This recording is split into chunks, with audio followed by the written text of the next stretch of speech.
สันวันดีเคยสีมีกระสร้างทองมาไป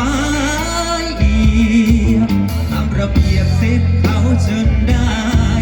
ญาติผู้ใหญ่ขึ้นสีหน้าบ้านปานกระดงกันหาสิตายแต่สุดท้ายยังหลุดพวกมันอยู่บ่ได้อยากอายเขา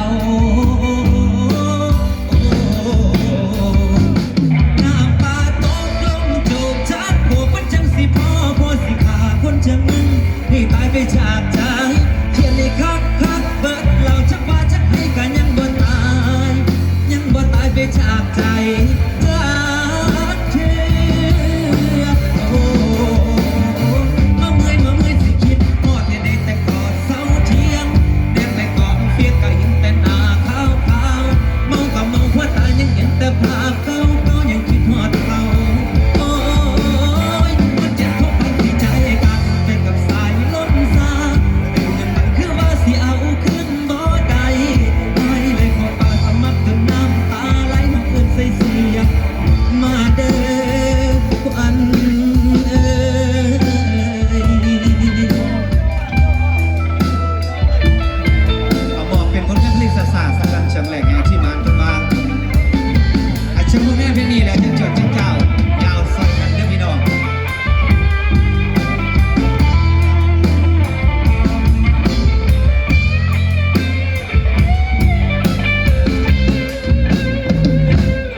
ให้ตายไปจากใจเขียนในคักเบิดเราชักว่าชักให้กันยังบ่ตายยังบ่ตายไปจากใจจากเธอ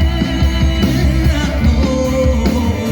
มาเมื่อยสิคิดหอดได้แต่กอดเศร้าเที่ยงแนบไปกองเสียงก็เห็นแต่หน้าขาว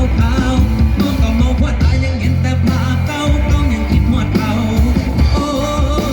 ยมันเจ็บเพราะปานสิใจขาดไปกับสาย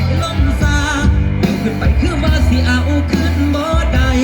ให้เราเข้าปากสมัครจนน้ำตาไหลหอดจนใส่เสียงมาเด้อวัน